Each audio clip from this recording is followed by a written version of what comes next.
Honey, we need to... As soon as he heard those words, Corey passed out. You know I love you. That phrase confirmed his fears. Plan A was in action. Excuse me, honey. I need to get something from the car. But Corey, it's very important. He ignored her. Yep. He returned a few minutes later with a gift-wrapped box and a card. What's this? You'll see, Melinda. Hold on. I've got one more thing to do. He went back outside again. She waited a moment before her curiosity became too great to resist. The envelope was addressed to her, and he didn't ask to wait. She opened the envelope and saw a birthday card. Their anniversary was still a few weeks away. Why give it to her now? On the outside of the card was written a sweet romantic message. Flipping it over, she discovered something else, a handwritten note from her husband. Please feel free to wear what's in the box to your date with Todd Friday night. Corey! Melinda shuddered. Oh shit, he knows. She calmed down. She was going to tell him about Todd tonight anyway. It was going to be on a take-it-or-leave-it basis. The point was to make Corey jealous so he'd pay more attention to her. She needed this. Corey had been working overtime for so long that it was clear to her how little he cared for her. She opened the gift box and awed. It was the emerald and diamond necklace she'd fallen in love with many months ago. He must have bailed her out and paid later. Guilt slapped her in the face. Oh God, what have I done? She rushed to the door to see what had delayed Corey. His car had already disappeared from the driveway. Melinda immediately called Todd to let him know that Friday night was canceled. She told him that her husband was aware of it. So what?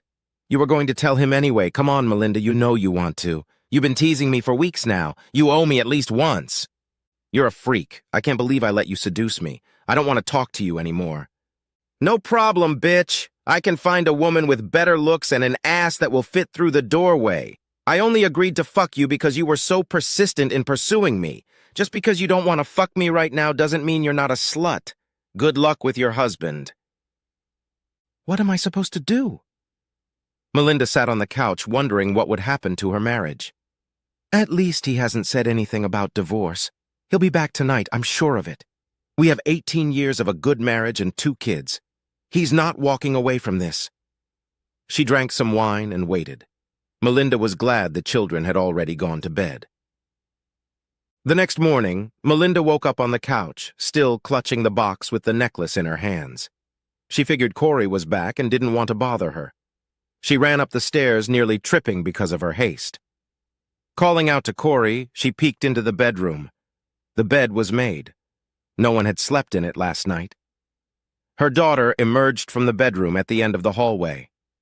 Mom, isn't that the outfit you were wearing yesterday? What happened? Barrett was her 14-year-old daughter. It was time to rectify the situation. Barry, I fell asleep on the couch. I just woke up. I must have had enough wine to fall asleep. I have to hurry to get ready for work. Is Dad downstairs? I need to tell him about the soccer game time change. The junior high game got canceled, so the seniors are playing earlier. I hope he can make it. This will be my first time playing goalie. It scares me a little bit. Your dad got a call last night. He had to go out of town on a work emergency. I'll tell him your schedule changed. You know he hates missing your games. I'm sure he'll come if at all possible. Their son Brady came out of his room. He was in a sullen mood. Melina said, Good morning, Brady. He lowered his head and muttered, Yeah, sure. He paused and added, Daddy's gone, huh? Melinda choked for a second. He left on a last-minute business trip. He'll be home soon. Again, she was rewarded. Yes, of course. He looked like he was about to cry, but instead he went downstairs. Melinda arrived at work a few minutes late. She looked around, afraid that someone would find out what had happened.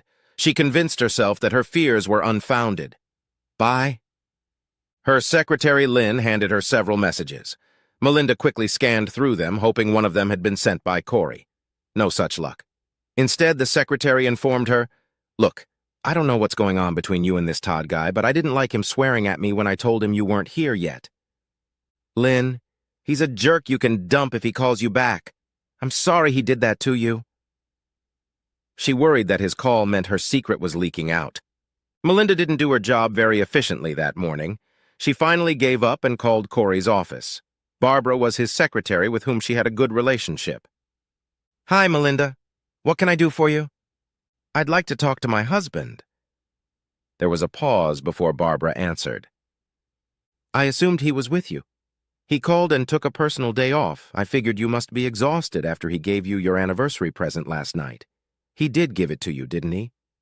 "Yes. How do you know he gave me anything?" "Are you kidding? We wondered why Corey was always volunteering to work overtime. Why did he need the extra money? He was very secretive. We even had a pool to find out what the reason was. The men said it was to pay for an abortion for his girlfriend. Women said it was to pay for gambling debt. We were so embarrassed when he came in one morning with a wide grin on his face. He showed me the necklace first. I cried. It was so beautiful." The other women in the office huddled around it. "Melinda, I have to warn you. Several women have said they want Corey first if you decide to get rid of him. I told them there was no way a woman would get rid of a husband who would give her such a gift. What was your reaction when you saw him?" Melinda had to think fast. Speechless. "And why did you call?" "Never mind, I just remembered where Corey was. Bye." Melinda had no idea where Corey was, but she was afraid of what he might do. She went to the computer and looked up their joint accounts online. There was $1,000 withdrawn from their account. Melina felt some relief. She had been afraid he would withdraw half of it in preparation for divorce, or the entire amount in preparation to burn the bitch. She had no way to test how he would do otherwise. There were too many divorce attorneys to try to reach every one of them. In the midst of Melinda's mental confusion that day, she received an email from Corey on her work account. Her heart raced as she anxiously read the email. "Melinda, my heart almost burst when I found out you might be planning a date with some guy named Todd. I already bought a card and a necklace. I've decided to give you one chance. Either you're going to tell me that you've realized your mistake and you're not going to date Todd, or you're going to have a lover despite having a husband. As you know, you chose the latter option. That's when my heart broke completely. Now you know that my overtime was a means of getting money to give you the necklace you wanted so badly. If I had known it would cost me my marriage, I never would have done it. I just didn't think you'd lose faith in me so quickly. It seems that even after almost 15 years of marriage, we don't know each other very well. One thing I hoped you knew about me was that I was fully committed to your happiness. That's still true despite what you just did. Therefore, I allow you to have the man of your choice, and will not interfere with your happiness with him. I'm leaving. You can file for divorce. I won't sign it, but I won't contest it. Besides, you can keep the necklace. Not only can't I get it back, but the necklace was bought when I thought we were a couple for life. Please consider it as a final token of my love for you." I also wrote to my children about my departure. Parting with them is much more difficult than parting with you. The deciding factor in allowing me to leave them was the realization that your new husband will have to become part of the family you and I have created. Visits to me would only delay the successful merging of the new family. I hoped I had conveyed my everlasting love for them and why I am doing what I believe is best for all of us. I apologize for any negative reactions this may cause them.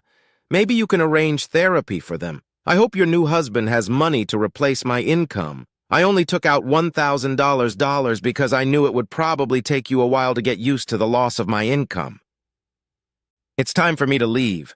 I sincerely hope things work out the way you planned. Corey. Melinda took a sick day for the rest of the day and braced herself for any reaction from her children. Her stomach was tying itself in knots. Barrett and Brady got off the bus at the usual time. They were a little surprised to see Mom's car there. They figured it had something to do with their dad. "What's going on, Mom?" "Did you read the letter from Dad?" "No, we've been at school all day. What's the matter? Is something wrong with Dad? Does he have cancer?" No, that's not what's wrong. I think you need to look at your email and come back to talk." The kids went to their rooms. Brady went to his sister's room to read the email with her. A few minutes later, they went downstairs. Barrett looked angry and Brady was crying. Melinda asked, "Do you have any questions?" Barrett said, "When is your boyfriend moving in?" "I don't have a boyfriend. I made a big mistake. No one is moving in. I hope I can convince your father to move back in. I need to apologize. This is my fault, not his." Brady shouted through his tears, "Stop it! It's my fault Daddy left." Melinda tried to comfort him. "Brady, it's not your fault. I know." "No, I'm the one who told him about you and Todd." "What? How did you find out?" "You know how much I love messing around with electronic stuff, so I developed a way to tap your phone. I recorded some conversations. Dad caught me and took the tapes. I think he replayed your conversations with Todd. I've never seen him so sad. He made me promise not to tell. I'm sorry." Brady sobbed. Melinda thought, well, now I know how he found out. Days went by day after day. Weeks went by week after week. 4 months later, news finally broke. Corey's car was found wrecked and abandoned. In the glove compartment was his wallet with all his money, Idaho and credit cards. Melinda now knew the source of the mysterious credit card bills. Corey was nowhere to be seen. The police assumed it was a botched carjacking. Most likely, Corey was dead, but the whereabouts of his body were unknown. When a year had passed, Melinda filed for divorce on the grounds of abandonment. This was necessary for her to gain access to Corey's remaining assets, which she did not already have. Filing the papers was very painful. She had to take a part-time job in addition to her regular job. Barrett and Brady complained about having to take on extra work to make up for their father's absence. They never stopped reminding their mother of what her mistake had cost them. Melinda never went on a date. She received offers from men to help her, but it was usually clear that in exchange, they expected her to have sex. Until she knew what had happened to Corey, there would be no other men. It had been 3 years since Corey had disappeared with nothing known about him except his wrecked car. They had managed to put out missing persons notices in every city where credit cards were used, but to no avail. Christmas was approaching. Barrett and Brady were asked what they wanted for Christmas. Their wish matched their mother's and was the same as last year and the year before: the return of Corey. One evening, the phone rang. An emergency room doctor in Texas was treating a man with an old scar from a .22 caliber rifle. The doctor was one of those with a perfect memory. He memorized this detail from a missing persons notice. Someone had found an old copy and called Melinda. She asked where he was now. She nearly fainted when she was told, at a local homeless shelter. Melinda got the number of the shelter and called the director. "Do you have Corey Johnson?" She was shocked when the director answered in the negative. Then Melinda began to describe Corey and the director. "We have a man with amnesia we call Rustler. He used to work for the local rancher who gave him the name. He swears he doesn't know his real name or where he's from. Please take a picture of him and send it to me. We've been looking for him for 3 years. The principal agreed, and 15 minutes later, Melinda had a picture of a bearded, tanned, thin man. It took a while before Melinda could see enough of a resemblance to say it could be him. She showed the picture to Barry, who immediately said, "That's Dad." Brady agreed. Melinda arranged to go pick him up. The principal warned that the man might not want to go. Melinda decided to take her brother Corey with her. She needed someone who wouldn't exceed the car's 90 miles per hour speed limit and whom Corey could recognize.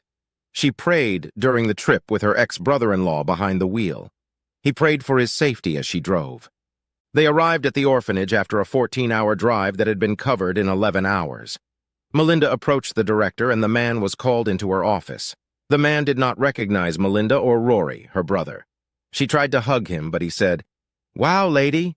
I haven't had a woman in a long time, but I'm not going to get involved with you just because you think I'm your long-lost husband." "Corey, I know it's you. I can tell by your voice. The long hair, beard, and lean body are different. But I know it's you. Don't you recognize your brother, Rory?" "You're kidding. Corey and Rory? Who the hell would name their sons that? Are you saying we're twins?" Rory interjected. "No, asshole. Our parents were too cute for their own good. Cut the crap. It's time for you to come home." Melinda added, "Your kids have grown so much since you left. They haven't given up hope that you'll come back. Here, I took a picture of them just before you left." The man saw a picture of two children holding a sign that read, "Welcome home, Daddy." Beautiful kids. They sympathize with you. They look like both of us, Corey. Never mind. Anyway, what's the story with you showing up here? Melinda recounted what had happened, including the unfulfilled tryst with Todd. She was honest and apologetic. She told him that they were divorced. The man responded, "Let's see if I got this right. You are a cuckold to your old man. He's such a wimp that he doesn't even shoot your lover. He just takes off, leaving you with 2 kids and a lover to take care of. Then you divorce him. Sounds like the end to me. What do you need me for?" "I need you to be my husband. Your kids need you to be their father. We can get married again. I only divorced you for economic reasons. I never stopped loving you, even when I used Todd to make you jealous. I still love you. You have a life waiting for you to get on with it." Rory intervened. "Get your head out of your ass, little brother, and do what you have to do." "Fuck you, bro. Sounds to me like that Corey guy did the right thing, except he didn't castrate his wife's lover. Anyway, what's in store for me if I come back with you?"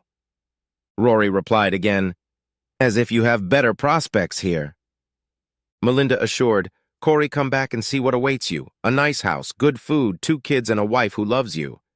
What am I going to do for money?" "Maybe you can go back to your old job, but until then I'll give you some money to live on." "Will you let me buy a drink with that money?" "If that's what it takes." "Okay, I'll try, but I can't promise anything." Rory interjected, "Melinda, I'm not sure you should do that."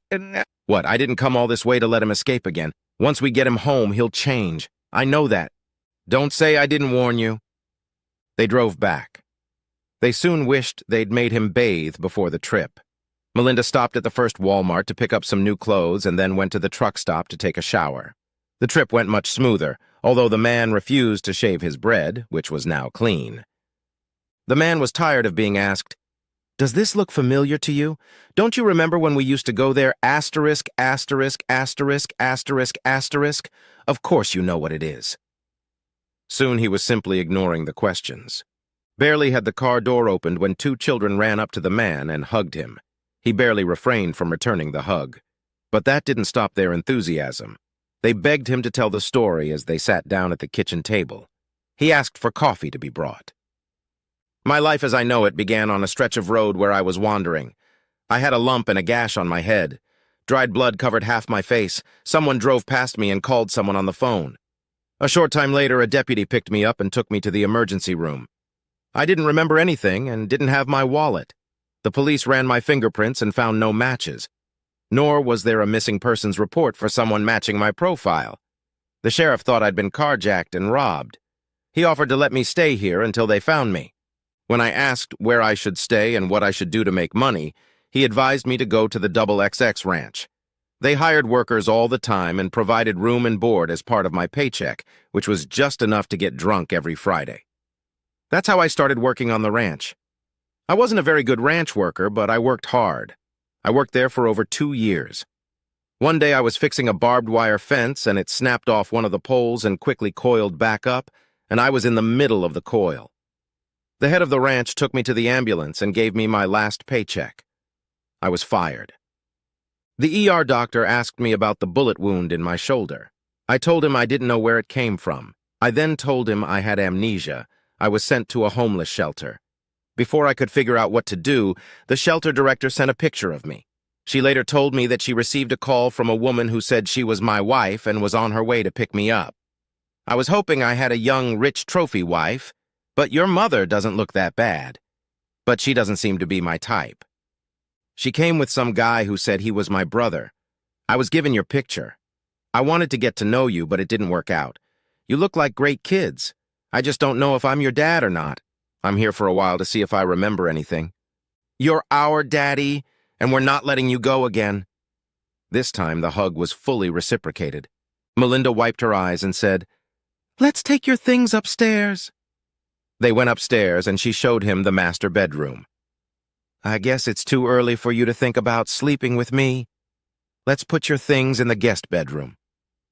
"Lady, I haven't had sex in a long time. You're certainly attractive enough to make me want to do you." But if we had sex now, it would just be sex, not lovemaking. If that's enough for you, it's enough for me, too. Maybe in a few days. I want to make love to my husband, not a homeless stranger. Melinda had to go back to work in a few days. She didn't want to leave the man alone. She tried to persuade him to shave off his beard and visit his old place of work. But the man didn't want to do that yet. As soon as Melinda and the children left, the man breathed a sigh of relief. Corey breathed a sigh of relief. The man spoke to a part of Corey. Everything is going according to plan. Almost everything we hoped for while we were walking around after the hijacking and robbery has come true. I don't know about you, but I'm still mad that the hijacker got hold of our $1,000, but there's nothing we can do about it now. I can't believe how hard it was to locate ourselves. We did almost everything except call home and say, "Come get me." We went to the doctors several times. We talked to law enforcement several times. It was almost a year after we decided it was time to come home before someone finally discovered us. Now we can finalize our revenge on Melinda. I think you've noticed how mature the kids have gotten. I can't wait until we can be involved in their lives again. The man was taught everything their father did around the house. He attended school activities equally with their father. He was now reacting to being called Corey. He shaved off his beard and was shown to his old office. He was offered a job, but not his old job. He accepted. Melinda was pleased with the way things were progressing. One night she came into Corey's room. "I'm ready to be fucked now. Making love can be done later." She was surprised that he responded by making love. It was déjà vu. Life, as before, was coming back. It was time to think about getting married again. And then what happened, happened. Corey was sitting with Melinda one evening after the kids had gone to bed. "Melinda, we need to talk." Her heart dropped into her stomach. She remembered well what had happened when she'd said those words to him almost 4 years ago. "It's been wonderful to be a part of this family these past few months. The children are wonderful, and you are a wonderful mother and lover. I hate to break the spell we've been bewitched by. I can't help it, but I've fallen in love with a woman from my job. We've chatted, had lunch together a few times, and now we want to plan a weekend away together. We haven't had sex yet, but we'll do it this weekend. I realize this will change our relationship, but I hope you'll let us stay friends and I can keep in touch with the kids." Melinda's head fell into her hands and she burst into uncontrollable tears. "Why, Lord, why are you punishing me so much for one mistake? Can't you forgive me? Must I always suffer for my misdeeds?" She continued to cry and wail for over half an hour. Corey didn't try to comfort her. He just let her be exhausted. Corey spoke when she quieted down. "Melinda, I don't think I'm God, but I finally think I've punished you enough. If you can forgive me for today's final act of revenge, I'd like to be your husband again and the father of our children." "What? You're telling me the whole thing was just a bloody spectacle? You're a bastard. You're a freak. A pathetic excuse for a human being. You're a pile of shit. You made me feel like I did when you announced your affair?" That statement made her wince. "Did I really make you feel that bad about me?" "Yes. How do I know you really felt that way and weren't going to punish me even more?" "I thought you might be wondering that. I have an early Christmas present for you." He pulled a package from under the Christmas tree. "Is this gift supposed to help you get back to me?" "I hope so." She opened the box. It was the emerald and diamond necklace she'd had to pawn to make ends meet after Corey's disappearance. Melinda burst into tears. "Melinda, is that enough for you to forgive me?" "Maybe if you pick the right earrings and put on